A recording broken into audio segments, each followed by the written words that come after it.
पुराण नमः शिवाय नमः शिवाय नमः शिवाय नमः शिवाय नमः शिवाय नमः शिवाय नमः शिवाय नमः शिवाय नमः शिवाय नमः शिवाय।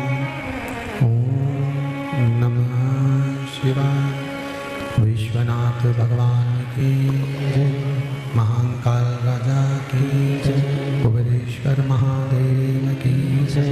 हर हर महादेव, हर हर महादेव, हर हर महादेव।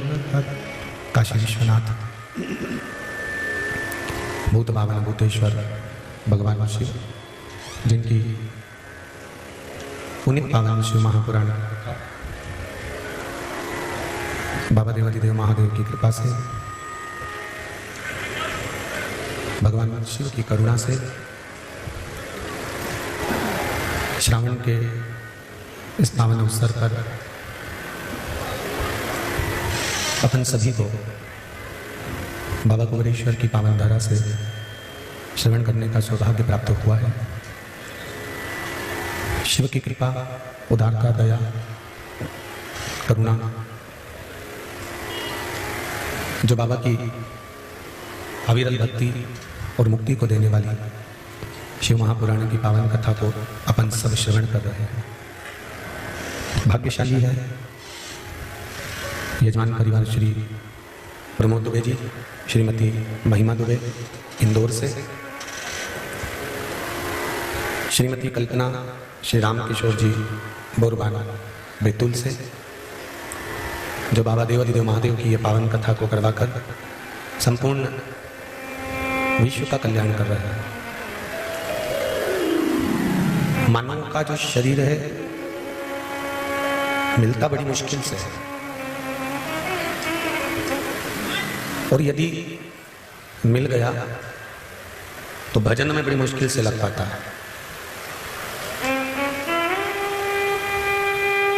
बड़ी दूर तो आप लोग कथा सुनने के लिए आए हो, ऑनलाइन कथा चल रही है, घर में बैठकर आस्था चैनल पर, मोबाइल पर, फेसबुक, यूट्यूब पर पावन कथा को आप श्रवण कर रहे हैं। जितने लोग कथा के इस भाव को लेकर यहाँ पधारे हैं, मान लो कथा के बीच में अगर जलवृष्टि हो तो आप तिल्ला चोट ना करते हुए शांति से जो लोहे का टीन शेड बना है उसमें जाकर बैठकर कथा को सुना। पर जितनी आस और विश्वास लेकर यहाँ पहुंचे हो उतना मौन रहकर 3 घंटे की इस पावन कथा को सुना, और सुनने के साथ में बाबा से बारंबार विनती करना कि तेरे धाम में बैठकर कथा सुन रही हूँ, 3 महीने में मुझे वापस मेरी मुराद पूरी कर कर बुला लेना। ये भगवान से उसकी कृपा होती है, तब जाकर हम कुछ ग्रहण कर पाते हैं।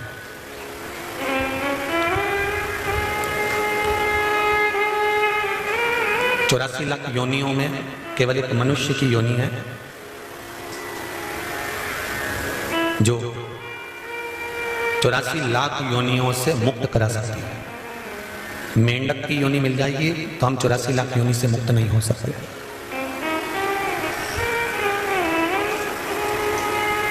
कवर बिज्जू बन गए तो भी हम 84 लाख योनि से मुक्त नहीं हो सकते। बकरा बकरी बन गए तो भी हम 84 लाख योनि से मुक्त नहीं हो सकते। सुंगरा सुंगरी बन गए तो भी हम 84 लाख योनि से मुक्त नहीं हो सकते। होंगे क्या? नहीं। छिपकली, काकरोच, पशु, पक्षी, जानवर, ये 84 लाख योनि से मुक्त करने वाली योनियां नहीं है, पर 84 लाख योनियों से मुक्त करने वाली योनि केवल एक है, वो है मनुष्य का शरीर, मानव की देह। आत्मा हम में भी है, आत्मा उनमें भी है, मन हमारा भी है, मन उनका भी है, पर 84 लाख योनियों से मुक्त करने के लिए केवल एक मनुष्य का शरीर।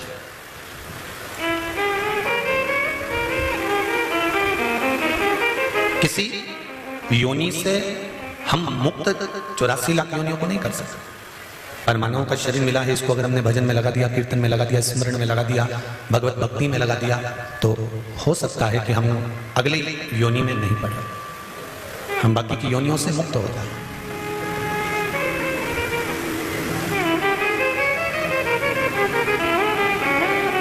वो कहते हैं ना, तेरे संग चले ना कोड़ी रे, फिर काहे कुमाया जोड़ी रे।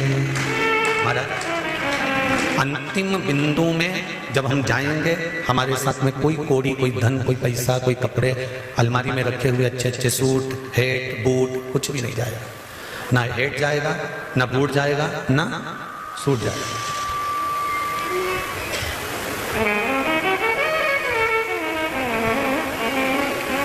तुम्हारे हेड बूट सूट अभी भी कोई नहीं पहनता, तो तुम्हारे जाने के बाद कौन पहनने वाला है?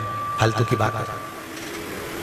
दादाजी के ऐसे जामा झोल पजामा है, ऐसी लंबी लंबी नाड़ी, अब उतना जामा झोल पजामा और नाड़ी केवल दादा लोग ही पहनते हैं। उनके बच्चे पहनेंगे, जब दादा निपट जाएंगे तो फिर भी आसक्ति इतनी रहेगी कि दादा भले चले जाए, पजामा अलमारी नहीं रखा, पजामा सेट कर रखा था। और करना क्या था कि उस पजामे को भी जिसके काम में आ जाए, जिसके कार्य में आ जाए, कोई के पास वस्त्र नहीं है, किसी के पास कोई चीज नहीं है, तो वो वस्त्र उसको दे दिया जाए, जिससे कि वो उसका प्रयोग कर सके। केवल और केवल एक मनुष्य की देह, जो 84 लाख योनियों को काटने का काम कर देती है।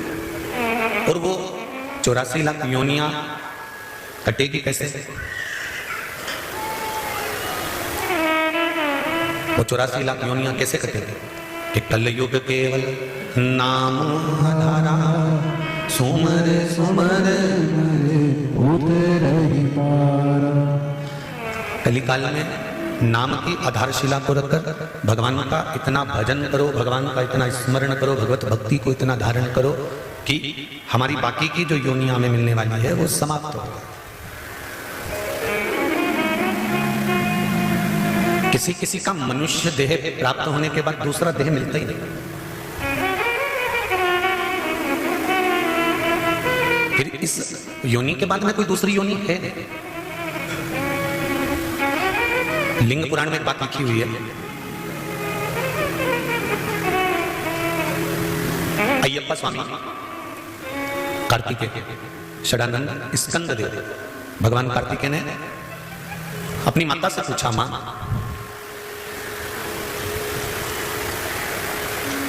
भूमंडल पर जन्म लेने के बाद में मनुष्य की योनि किसी दूसरी योनि में जाए ना, और यह मानव को मुक्ति प्राप्त हो जाए, इसको मोक्ष मिल जाए, इसका फिर कोई जन्म ना होए, उसके लिए क्या करना पड़ेगा?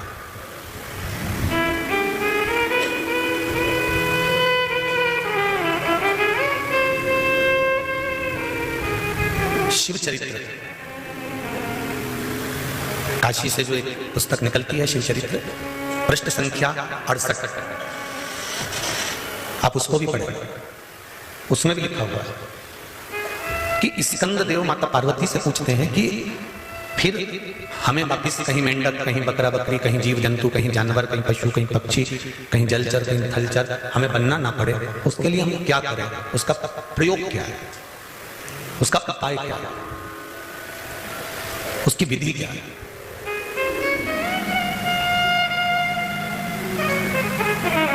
पार्वती जी ने कहा, भूमंडल पर जन्म लेने के बाद, मृत्यु लोक में आने के बाद हम अपना कार्य अगर श्रेष्ठ तरह से करते हैं, इसलिए शायद गीता जी में भगवान कृष्ण ने कहा कि कर्म प्रधान है। हम अपने कार्य को अगर श्रेष्ठता से करते हैं, हम अपने कार्य को दिल लगाकर, मन लगाकर अच्छे से करते हैं, तो ये निश्चित है कि कर्म करते करते जब हमारे प्राण जाते हैं तो परमात्मा भी वापस जन्म नहीं देता और अपने में ही समा लेता है। अब एक बात को अच्छे से समझना आप जरा, कर्म करते करते कैसे? जैसे एक नाव खेने वाला, उस नाव में बहुत सारे यात्री बैठे हैं और बहुत सारे यात्रियों को लेकर नाव वाला नाव लेकर चला, बीच में नाव डोलने लगी, हवा चलने लगी, समुद्र उछाले लेने लगा, नदी उछलने लगी और नाव वाला नाव लेकर जा रहा था। नाव वाले को मालूम पड़ा कि नाव डूबने वाली है। नाव चलाने वाला उस नाव में से कूद गया। अब नाव चलाने वाला नाव में से कूद गया और कूदने के बाद वो जीवित बाहर निकल गए। जितने लोग नाव में बैठे थे वो मर गए। अब जो मरे उनको तो जो भोगना था भोग लिया, पर जो नाव चलाने वाला बचकर बाहर आया, 4 साल 8 साल 10 साल 20 साल 25 साल जीवित रहा। जीवित रहने के बाद जब मरकर गया तो ऊपर जाते से इसके कर्मों का जब लिखा हुआ तो उसमें 94 तरह के नरकों का भोग इसको भोगना पड़ा। नाव वाले नाविक ने कहा, नाव चलाने वाले ने कहा, सबको 10 नरक, किसी को 15 नरक, किसी को 5 नरक, किसी को 2 नरक और मुझे 94 तरह का नरक क्यों? तब धर्मराज ने कहा, तेरा कर्म था नाव चलाना, पार उतारना। तू तैरना जानता था, किसी एक को भी बचा लेता। कर्म करते करते बचाते बचाते अगर तेरे प्राण भी छूट जाते तो तुझे वापस जन्म नहीं होता, तेरी मुक्ति हो जाती। पर कर्म को छोड़कर अगर तू दूसरा कर्म कर रहे हो तो उसका तो भोग तुम्हें भोगना पड़ेगा।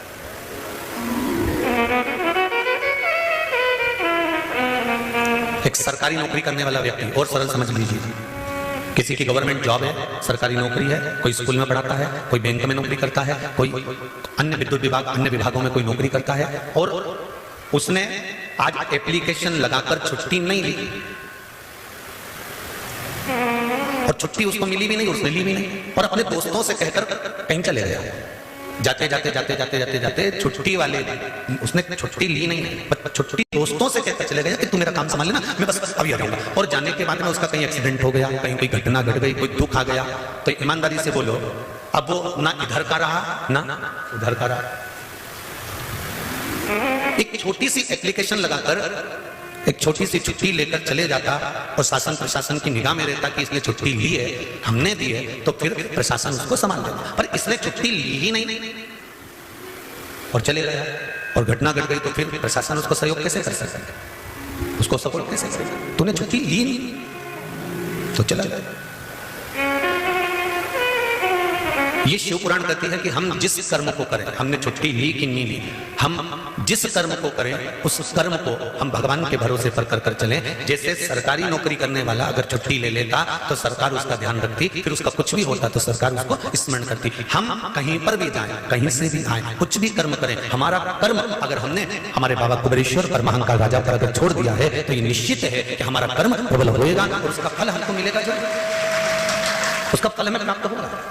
मत बुरे कर्म कर बंदे वरना पछताएगा, भगवान की आंखों से तू बच नहीं पाएगा, तू बच नहीं पाएगा। अरे ओ अज्ञानी मत कर नादानी, तेरे कर्म का फल भी तू ही आएगा, जैसा किया तूने तेरे आगे आएगा।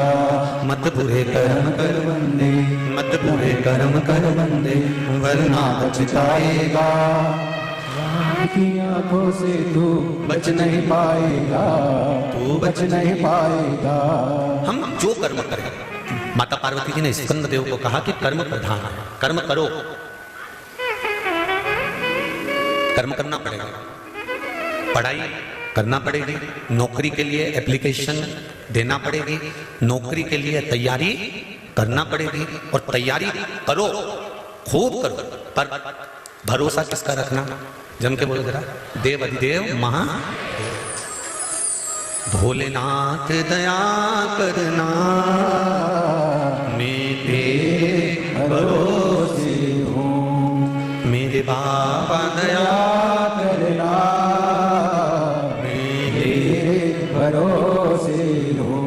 जो कुछ कर्म करना है करो, तुम्हें जैसा कर्म करना है करो, पर शिव के भरोसे करो।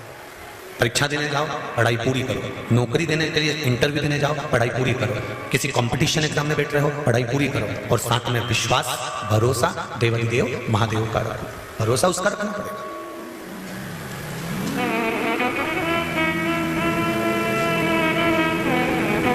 जब हम उसका भरोसा रखते हैं, जब हम उस पर विश्वास करते हैं, तो मेरा देवाधिदेव महादेव भी विश्वास तोड़ता नहीं, वो तोड़ेगा नहीं।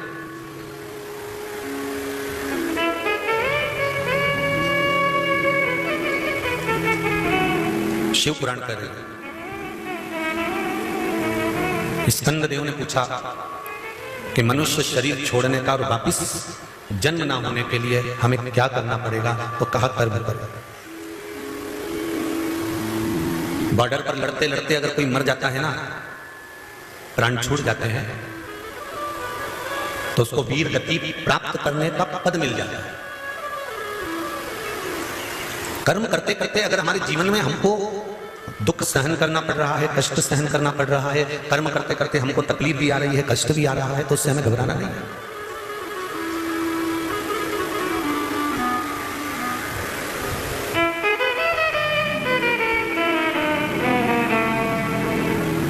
दुनिया में सबसे ज्यादा जहरीला है मनुष्य। सांप तो दिखता है तो अपन कहते हैं ये काट खाएगा, बोला सही है कि गलत है? सांप देखकर कह सकते हो कि इसमें विष भरा है, ये काट खाएगा।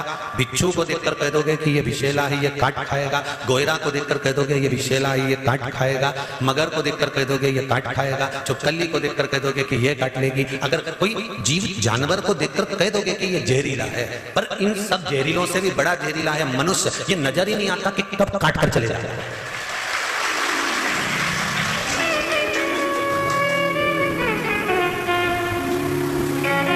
सब अच्छे नजर आते हैं अपने को, कितनी जोरदार हमारी काकी जी कितनी जोरदार ने, काका जी कितना जोरदार ने, भाई कितना जोरदार ने, बंधु कितना जोरदार ने, जीजी कितनी जोरदार ने, जीजा कितना जोरदार ने, हमारा रिश्तेदार इतना बढ़िया, हमारा नातेदार इतना बढ़िया, हमारा कुटुंब इतना बढ़िया। और जब छोरा छोरी का संबंध करने की बारी आती है और कोई संबंधी रिश्तेदार तुम्हारे रिश्तेदारों से पूछते हैं क्यों सा भेरूलाल की छोरी कैसी है, और इतने में रिश्तेदारों ने उनके बारे में जो बताना चालू करा, तब समझ में आता है कि सांप से ज्यादा जहरीला तो मनुष्य है। सांप दिखेगा तो दूर हट जाओगे, बोला सही है कि गलत है? कि जहरीला है इससे दूर हटना। बिच्छू दिखेगा तो दूर हट जाओगे कि जहरीला इससे दूर हटना। मगर दिखेगा तो समझ जाओगे कि मगर दिखा दूर हट जाओगे, काट खाएगा। बोला सही है कि गलत है? और कहीं का अड़ियल सांड निकल के जाए, ओके देखते भी अपन सोचे कि यानी दूर हट जाओ रे, यहाँ से बेल निकल के ले सांड निकल के ले इसे मार देगा तो दूर हट जाए। पर ये तो इतनी जोरदार ने छोटी मोटी करके आए, ऐसा डेंटिंग पेंटिंग करके आए ना, जामन ने झुमका ने क्या जोरदार, पूरा रिश्तेदारों ने शादी में एक से बढ़कर एक तैयार होकर आए, पर यही नहीं मालूम पड़े कि इनमें से नागिन कौन सी है, दसेगी कौन सी, पहचान कैसे? सांप के तो पहचान लोगे कि डसेगा, मगर के पहचान लोगे डसेगा, ये सबके पहचान सकते, पर इंसान को कैसे पहचानोगे? सांप की डसा है कि नहीं डसा? आते हैं तो बहुत अच्छे से आते हैं। और सांप कैसे हो? काका जी कैसे, बुआ जी कैसे, मामा जी कैसे, चाचा जी कैसे, सब रिश्तेदार ऐसे आए, इतना अच्छा मिलके जाए, इतना अच्छा, पर वो बाद में मालूम पड़े कि तुम्हारा मामा का छोरा। स्वयं भागवत जी में लिखा है, सियोर वाला महाराज नहीं कह रिया है, मत सोचना ना सियोर वाला महाराज ने की बात, हमारा तो नाम ही मत लेना कहीं पे भी हमने की। हम तो कहते ही नहीं, हम तो भागवत जी की बात कर रहे हैं। भगवान कृष्ण का बुआ का छोरा कौन? जी का सिर कटा था, शिशुपाल, बुआ का छोरा। और भगवान कृष्ण को मालूम पड़ा कि तुम्हारा बुआ का छोरा गाली दे रहा था तुमको। कितने में बलराम जी बोले नहीं, हमसे जब भी मिला नहीं, बहुत जोरदार मिला, गले भी लग के मिलता है और बहुत हमेशा पूछता है, और भैया कैसे हो, दाऊ दादा ठीक तो हो, कभी आओ हमारे राज्य में, कभी आओ हमारे उधर, हमें तो हमेशा बुलाया, फिर गाली कैसे दे सकता? नहीं मानो तो एक दिन मैं तुमको वीडियो बना के बता दूंगा, एक दिन हमारा मोबाइल में कैच करके बताऊं, गाली देखिए। और इतने में तो दाऊ जी ने कह दिया था नहीं शिशुपाल ऐसा नहीं कर सकता, वो गाली दे ही नहीं सकता, हमारी बुआ का छोरा और सगी बुआ का छोरा, ऐसे कैसे गाली दे दे, रिश्तेदार हमारा। तो भगवान ने कई बार किया, नहीं शिशुपाल गाली देता है, नहीं, दाऊ जी बोले मैं नहीं मान सकता, नहीं मान सकता। तो एक दिन भगवान सभा में बैठे थे और भगवान कृष्ण उठ के चले और चलते चलते शिशुपाल भैया को उन्होंने प्रणाम करके कहा, भैया द्वारका का आना एक बार देखने, नया महल बनाया। इतने में तो शिशुपाल खड़े होकर बोल दिया, चोटे तेरी द्वारका देखने आऊंगा। इतने में तो भगवान कृष्ण ने पलट के दाऊ दादा को देखा, ये देख लो, मैंने पहले बोला था कि कैच करके निकल गया। सांप दिख जाता है तो भय हो जाता है कि ये काटेगा, बिच्छू दिख जाए तो कि ये काटेगा, गोरिया दिख जाए तो कि ये काटेगा, मगर दिख जाए तो ये काटेगा। पर इंसान को कैसे पहचानोगे कि अंदर से कितना काट रहा है, ये समझ नहीं सकते। सबसे जहरीला अगर संसार में कोई जानवर है, सबसे जहरीला अगर कोई है तो वो कौन है? मनुष्य। दिन भर 24 घंटा बैठ के कुछ ना कुछ काटता ही है, दिन भर बैठे बैठे काटेगा। कौन? वो तो ऐसा, फिर काट दिया, कौन ऐसा, फिर काट दिया। कभी अच्छा मुंडा से बोला ही नहीं, दिन भर जहर उगले, दिन भर 24 घंटा इसके मुंडा से जहर निकलता रहा। जैसे सांप की जिभ्या लपलपा है, ऐसी दिन भर इसकी जिभ्या लपलपाती रहा, नहीं बोलती रही, आप सब सही बोलती है। यहां तक कहा है रामचरितमानस में। अब तो ये भागवत की बात होगी, रामचरितमानस की भी सुन लो। ऊंच निवास नीच कर धूति, देख न सकई पराई विभूति। अब वो भागवत की बात थी, ये रामचरितमानस की बात कर रही है। ऊंचे ऊंचे औहदे पर बैठकर, ऊंचे ऊंचे पद पर बैठकर, ऊंची ऊंची गादी पर बैठकर, ऊंचे ऊंचे सिंहासन पर बैठकर बहुत मान, प्रतिष्ठा, पद, इज्जत सब कुछ मिल गई। उसके बाद भी निंदा करने से पीछे नहीं हटते, उसके बाद भी चुगली करने से पीछे नहीं हटते, उसके बाद भी अपशब्द कहने से पीछे नहीं हटते। तो विचार करो, रामचरितमानस में तुलसीदास जी ने लिख दिया था कि ऊंच निवास नीच करतूती, देख न सकई पराई विभूति।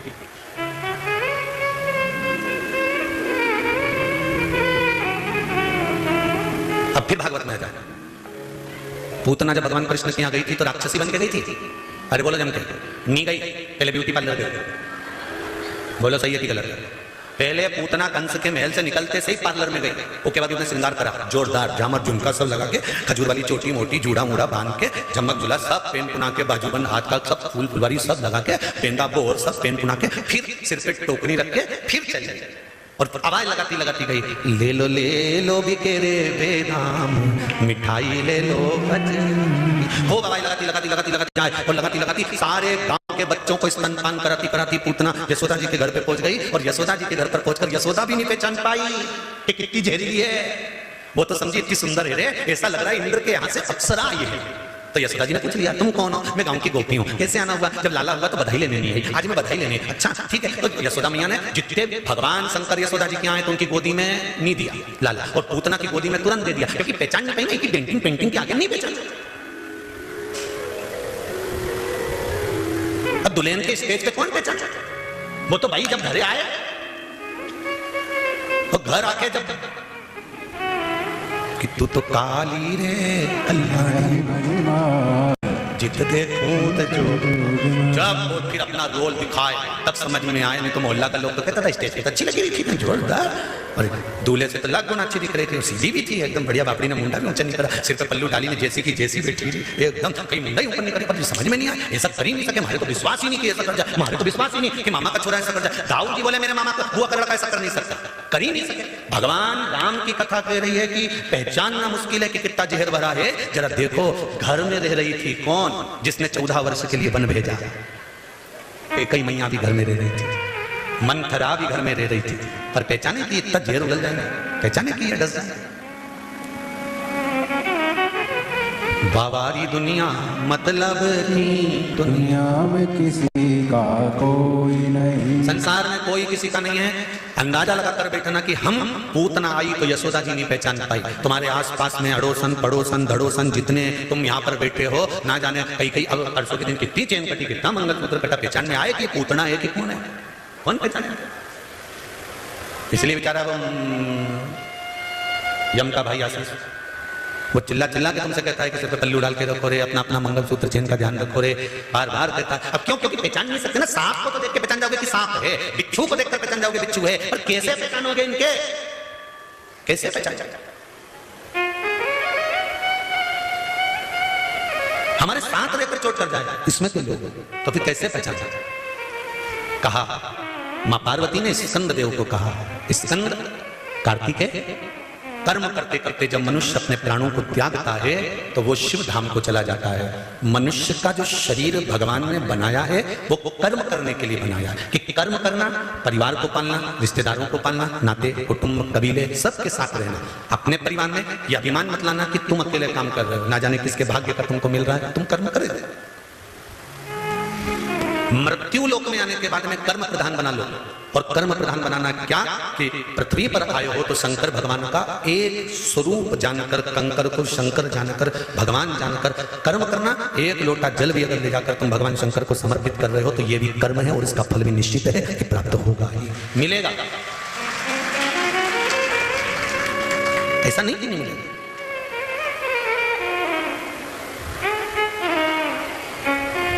महाराज सबसे जहरीला मनुष्य, पर सांप जहरीला होने के बाद भी शंकर भगवान के गले में पड़ा, सही है। बिच्छू जहरीला होने के बाद भी शंकर भगवान के कानों में कुंडल बनकर पड़ा, और मनुष्य जहरीला अगर है, सांप शंकर जी के गले में है, बिच्छू कान में है, और मनुष्य चरणों में जाकर पड़ जाए तो उसकी भी जिंदगी सार्थक हो जाती है, उसका भी जीवन सार्थक हो जाता है, केवल भगवान के चरणारविंद में पहुंचने पर, केवल भगवान के चरणारविंद में पहुंच जाने पर।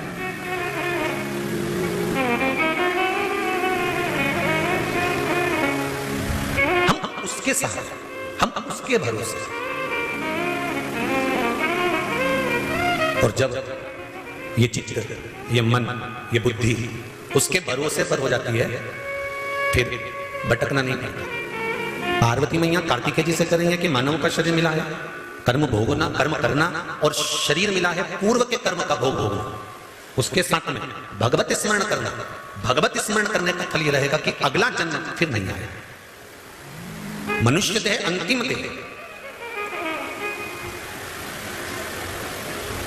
आज एक किसी ने व्हाट्सएप पर मैसेज भेजा है, कोई लखन सिंह जी हैं हरियाणा के साइड के, उन्होंने मैसेज करा है कि हमारे यहाँ टीवी चलती रहती है और आप कहते हो कि तेज आवाज कर दो और सबको सुनाओ।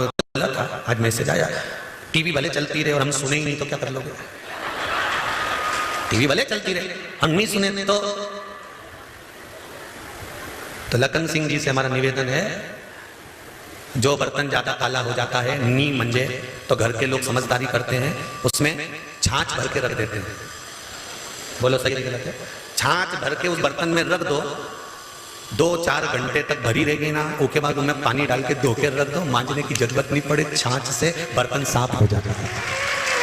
तो लखन सिंह जी, हम भी ये जानते हैं कि बहुत सारे ऐसे काले ठीकरे हैं, बहुत सारे ऐसे ढेर सारे काले बर्तन हैं, तो ये इतनी जल्दी साफ होने वाले नहीं है। इन्हें सारा साबुन घिस दो, नहीं तो साफ नहीं होगा, क्योंकि रोज चूल्हा पे धर धर के इनकी काकियों ने इनके काला कर दिया।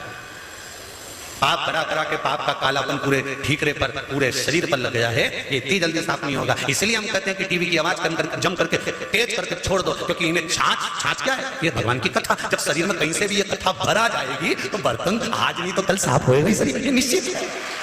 छाछ भर के तो धरो, अब तुम बर्तन में छाछ रखो ही नहीं, बर्तन साफ हो जाए। रोज बिम से मांजने, साबुन से रगड़े, रोज रगड़े, बेचारी का हाथ बेकार हो गया, और वो ठीकरा साफ नहीं हुआ। ऐसे काले ठीकरों को तो संकरती कथई छाछ बनकर साफ करती, ये इतनी जल्दी साफ होने वाला नहीं है, बहुत कठिन है, बहुत कठिन। अब देखो ठीकरा साफ हुआ कि नहीं हुआ? तेज आवाज हुई होगी तो कथा ध्यान में गई होगी, कथा ध्यान में गई होगी तो टीवी पे से नंबर निकाला होगा। अर्जुन से पूछा था पेड़ पे क्या दिख रही है, तो कहा तोते की आंख, बस समझ गए गुरुदेव की अब लक्ष्य पर है। उसी तरह टीवी पे क्या दिख रहा है? महाराज का नंबर, मतलब लक्ष्य पर है, ये निश्चित है। इतने में समझ में आ जाए कि ठीकरा साफ होने वाला है, मैं कहीं दिक्कत है? छाछ भर दी, बर्तन साफ, कितना भी काला बर्तन होनी, छाछ भर के आधा 1 घंटा 2 घंटा तो तुम्हारी आप बेकार छाछ हो जाएगी, किसी काम की नहीं रहे वैसी छाछ, किसी काम की नहीं। शिव महापुराण को जब तक ये पुराण नहीं होती थी लोग जानते ही नहीं थे, उठा के रख रखी थी, किसी ने नहीं जानते थे किसी पुराण में कोई हो। वो तो जब ये छाछ ने अपना रंग दिखाना चालू करा, जब दिखाया तब लोगों को समझ में आई कि ठीकरा उन साफ कर देगी सारा। और हुआ, कई ठीकरे साफ हो गए, कई ना जाने कितने बर्तन साफ, और अभी भी थोड़े बहुत ठीकरे तो रह गए, वे भी साफ हो जाएंगे, धीरे धीरे होंगे। तुम सोचो कि एकदम हो जाए, कहीं कहीं का चूल्हे पे चढ़ चढ़ के एकदम घना काला पड़ी जाए तो फिर उसको साफ करने में थोड़ा समय तो लगे।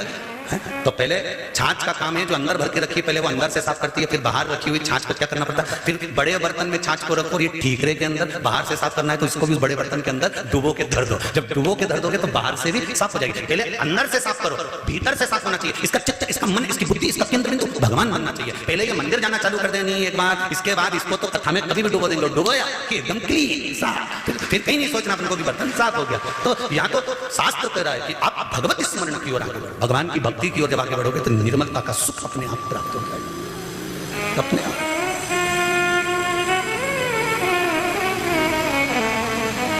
कितना पाप भरा हुआ है मनुष्य के शरीर में, कितना भरा है।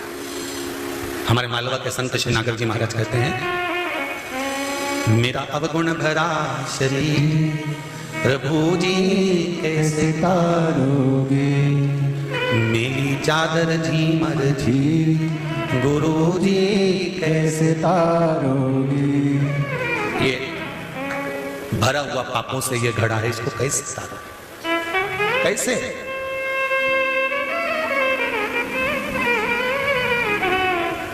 ये तो सुख का अनुभव कराती है शिव महापुराण की कथा। एक पत्र में किसी ने लिखा है, देखिए,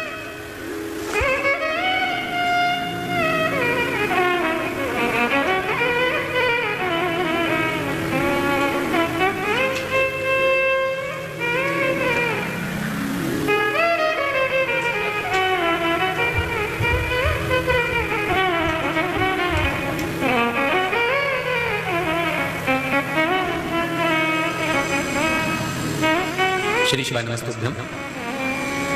पंचकुला हरियाणा से हूं मैं, रायपुर रानी से आई हूं। मैंने 18 और 19 की कथा 20 तारीख को मेरा रिजर्वेशन थी, इसलिए मैं वापस जाना पड़ा। गुरुजी मेरे बहू बेटे ने मुझे घर से निकाल दिया था। 1 साल अलग किराए के मकान में रही और कर्जा भी बहुत हो गया सिर पर। जिसने लिखा हो अगर वो बैठी हो तो हाथ ऊंचा कर देना, दोनों हाथ हिला देना। कर्जा भी सिर पर बहुत हो गया था। मैंने 5 पशुपति व्रत किए और मेरा बाबा की कृपा से आधा कर्जा जब मैं अलग रह रही थी तो बाबा ने खुद चुका दिया। 3रा पशुपति व्रत पूर्ण हुआ, मेरे बेटे का फोन आ गया और मैं जहां किराए के मकान में रह रही थी, मेरी बहू और बेटा मुझे वापस लेकर अपने घर चले गए। ये शिव कृपा। शंकर के उदात के एक पत्र हो रहे, देखिए। सुलेखा सिकरवार, पति का नाम विश्वनाथ सिकरवार। हम मुरैना मध्य प्रदेश से आए। कहीं बैठे हो तो हाथ लगना। आप ही हैं? हर हर महादेव। एक बार फिर से हाथ लगा दो, हर हर महादेव। मुरैना मध्य प्रदेश से आए हैं गुरुदेव। मैं बचपन से ही शिव की आराधना करती हूँ, पर शिव भक्ति को आपके माध्यम से जाना। 1.5 साल से मैं कथा सुन रही हूँ गुरुदेव। मुझे गठिया की बीमारी बहुत पुराने समय से थी। रोग ठीक नहीं हो रहा था गठिया का, जिसके कारण दवा ले लेकर थक गई थी। पूर्ण रूप से ठीक नहीं हो पाई थी। कथा में तिल के तेल का उपाय सुना, उपाय किया प्रदोष के दिन, और अब मैं ठीक हूं। 1 साल से मेरी सारी दवाई छूट गई गठिया की और मैं रोग से मुक्त हूं। ये शिव है। आपने एक प्रश्न और करा है कि रोग ठीक होने के बाद उपाय करें या नहीं। जब अपने को आराम लग गया तो बाबा को परेशान नहीं करना। हर हर महादेव। शिव की कृपा होती ही ऐसी। बेटे आपका विश्वास, हम तो आप लोगों से भी कहेंगे, जितने लोग कुबेरेश्वर बाबा की धरा पर आए हो, जमीन पर बैठकर कंकर और शंकर की पावन भूमि पर बैठकर कथा सुन रहे हो, एक बारीक से बारीक कंकर भी अगर आपके पास में पड़ा हुआ है, आप दिल से बाबा से कहकर चले जाना कि मैं इस कार्य के लिए आई हूं बाबा, 3 महीने में मुझे वापस बुलाना। 3 महीने में वो कंकर वापस बुला, वो शंकर वापस बुला लेगा। आप बोलकर तो जाओ, उसको कहकर तो जाओ। और जितने लोग टीवी चैनल के माध्यम से कथा सुन रहे हैं उनसे भी कहूंगा, आप दिल लगाकर टीवी के सामने आस्था चैनल पर, फेसबुक, यूट्यूब पर मन से मेरे कुबेरेश्वर बाबा को, मेरे महाकाल बाबा को, मेरे विश्वनाथ को कहो तो 3 महीने में आपका कार्य जब हो जाएगा, आप स्वयं यहां पर चलकर आओ। ये शिव है। शंकर भगवान को पाने के लिए बैकुंठ नहीं जाना। आप में से अगर कोई जाना चाहता है बैकुंठ तो जा सकता है। हमारी तरफ से आप लोगों को छुट्टी है। तुम्हारा मन करे नहीं कि मैं तो बैकुंठ जाऊंगी तो जाओ, मना नहीं। सूरदास जी ने पद लिखा है, कहा करो बैकुंठ के जाए, कहा करो बैकुंठ सूरदास जी कहते हैं कि बैकुंठ जाकर मुझे क्या करना, जहां गौएं नहीं, गोवर्धन नहीं, वहां बैकुंठ में मैं क्या करूंगा। नहीं, जितने लोग कथा सुन रहे हैं, भले आस्था पर सुनो, चाहे फेसबुक पर सुनो, चाहे यहाँ बैठ के सुनो, आप लोगों की छुट्टी, आप जा सकते हो बैकुंठ, तो मर्जी पड़े जब चले जाना। करोगे क्या बैकुंठ? क्या करना है बैकुंठ में?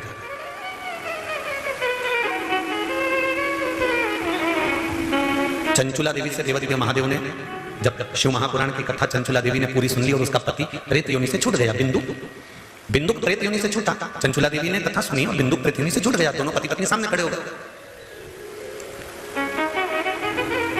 पूछा भोलेनाथ जी ने, अब तुम दोनों प्रेत योनि से छूट चुके हो, तुम कहां जाना चाहते हो बताओ। तो चंचुला देवी ने बिंदुक का हाथ पकड़कर कहा, हमें ना तो बैकुंठ जाना है, हमें ना ब्रह्मलोक जाना है, हमें ना इंद्रलोक जाना है। चंचुला देवी कहती है, इसी मृत्यु लोक में जो कैलाश बसा है, इस कैलाश पर बैठकर हमें शंकर का गुणगान गाना है और कहीं नहीं।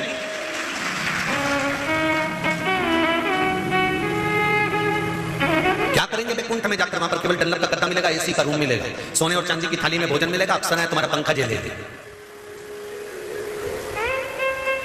होटल में बहुत दिन तक अच्छा नहीं लगता, घर ही अच्छा लगता है। बोलो सत्य है कि गलत है? तुम वीआईपी से वीआईपी होटल में चले जाओ, चाहे तुम बद्रीनाथ घूमने जाओ, चाहे तुम केदारनाथ घूमने जाओ, चाहे तुम रामेश्वरम चले जाओ, चाहे तुम द्वारका चले जाओ, वीआईपी से वीआईपी होटल में घूमना, चाहे तुम गोवा में चले जाओ, खूब जोरदार होटल में रहो, खूब चकाचक रहो, तुम्हारे लिए नौकर सर्वेंट लगा हुआ है, सामान वाला कर देगा। तुम कितनी भी वीआईपी होटल में 5 स्टार 10 स्टार जितनी स्टार हो, सारी स्टार में रह लो, तुम मना नहीं, एक से बढ़कर एक होटल में रहो, पर 10 दिन 15 दिन 20 दिन 1 महीना 22 दिन 25 दिन में तो घर की याद आ ही जाए। अब घर में ना तो होटल जैसा सुख है, घर में ना कोई अच्छा एसी का रूम है, घर में ना कोई नौकर लगा है तुम्हारा सामान लाके देने के लिए, घर में ना तुम्हारा को कोई कुछ कहने वाला, होटल में सारा सुख है, इसके बाद भी होटल का सुख थोड़े दिन अच्छा लगता है, बाद में घर की याद आती है। उसी तरह कोई भगवान विष्णु से जाकर पूछे कि नारायण तुम्हें वैकुंठ अच्छा लगता है, तो भगवान विष्णु कहते हैं अगर वैकुंठ अच्छा लगता होता तो मैं राम अवतार नहीं बनकर आता, कृष्ण अवतार में नहीं आता, वामन अवतार रखकर नहीं आता, मैं कपिल अवतार रखकर नहीं आता, मैं परशुराम अवतार रखकर नहीं आता। मेरे 24 अवतार हुए हैं। भगवान नारायण खुद कह रहे हैं कि मेरे 24 अवतार इसलिए हुए हैं कि मुझे वैकुंठ में जो सुख नहीं मिलता तो मृत्यु लोक में आकर सुख मिलता है, इसलिए मैं पृथ्वी पर आना। तो फिर भगवान विष्णु से लक्ष्मी जी ने पूछा तुम्हें पृथ्वी पे क्या सुख मिलता है? तो पृथ्वी पे एक सुख है, वहां कंकर और शंकर है, शंकर के बिना मैं आता हूं। इसलिए तो शिव महापुराण की कथा कहती है भगवान विष्णु भगवान शंकर जी से बोले प्रभु बड़ा दुखी हूं। शंकर जी ने पूछा क्यों दुखी हो? तो भगवान विष्णु बोले कि मुझे आपके दर्शन नहीं होते, मैं कैसे आपके दर्शन करूं? तो शंकर भगवान बोले तुम नीचे आ जाया करो मुझसे मिलने के लिए। भगवान विष्णु बोले मैं नीचे तो आ जाऊं, पर जब मैं पृथ्वी पर आता हूं चलता हूं तो मेरे पांव में कंकर चुभते हैं, जो कंकर चुभते हैं ना वो मुझे शंकर नजर आते हैं। अगर कंकर में मुझे शंकर नजर आता है तो मैं पैदल कैसे चलूंगा? तो शंकर भगवान ने कहा पैदल चलने का काम खत्म करो, तुम सांप बन जाओ, जब सांप बन जाओगे तो रेंग कर चलोगे, हर कंकर से चिपक कर चलोगे तो शंकर और कंकर एक हो जाएगा। काय को चिंता करते हो? शंकर जी के गले में जो सर्प पड़ा हुआ है बड़ा बड़ा सा, ये कोई दूसरा नहीं, मेरे भगवान विष्णु ने सांप का रूप धारण कर लिया और शंकर जी के गले में जाकर रहने लगे, शिव के गले में। तो ये सर्प विष्णु ही है। तुझ में रब दिखता है यारा मैं क्या करूं, हर एक में वही दिखता है, अपन क्या करें?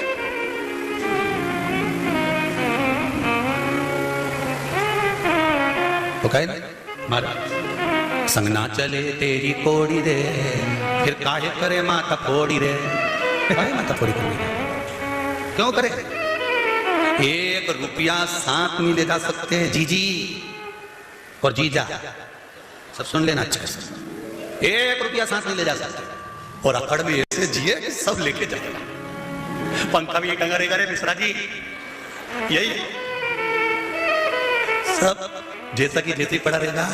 टिफिन में रोटी बनी रह जाएगी, फ्रिज में एप्पल धरा रह जाएगा, मोबाइल चार्ज में लगा रह जाएगा।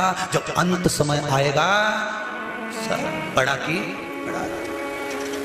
सब 10-12 दिन तक लोग रोएंगे, 13वें दिन नुक्ति और सेव रायते में डाल के खाएंगे। तुम चले जाओगे, जो परसने वाला आएगा उससे कहेंगे तरी दो, थोड़ा नमक और ला दो, हमारी काकी जी निपट गई, थोड़ी सी नुक्ति तो और दे, काकी जी निपटी। अब काकी निपटी ना तो नुक्ति झड़े, फिर कौन तुझे याद करेगा?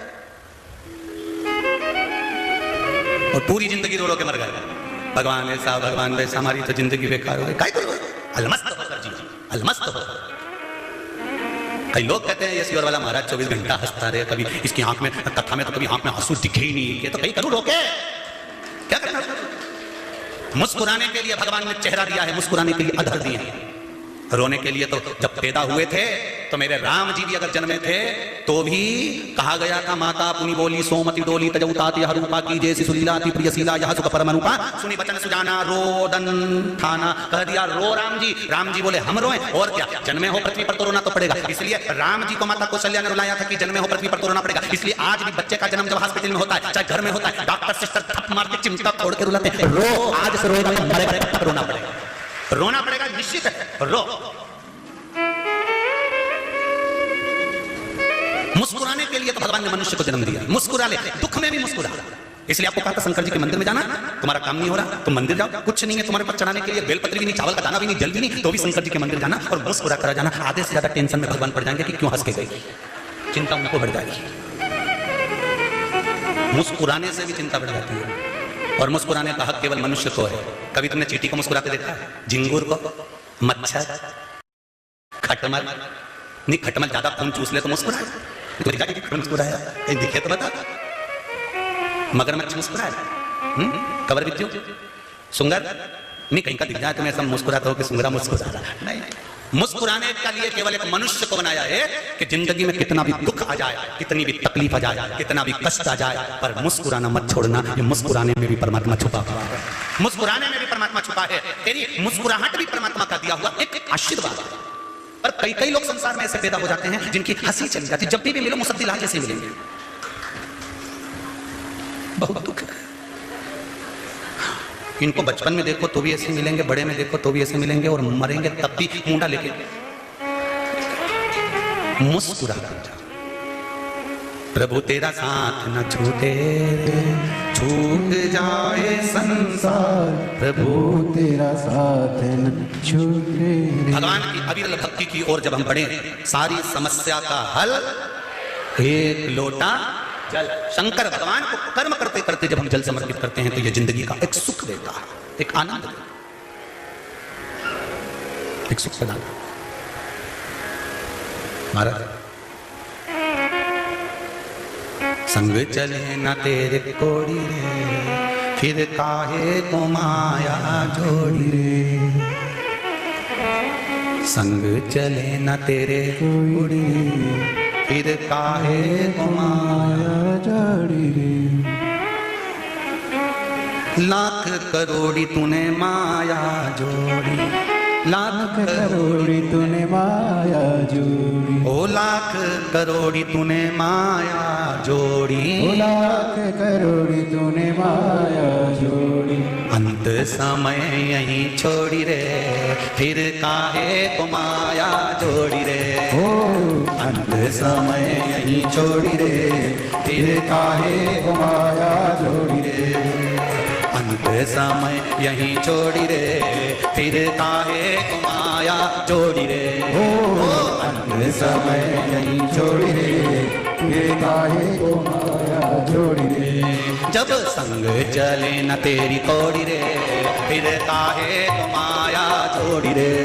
अरे संग चले न तेरे कोई रे, जब काहे को माया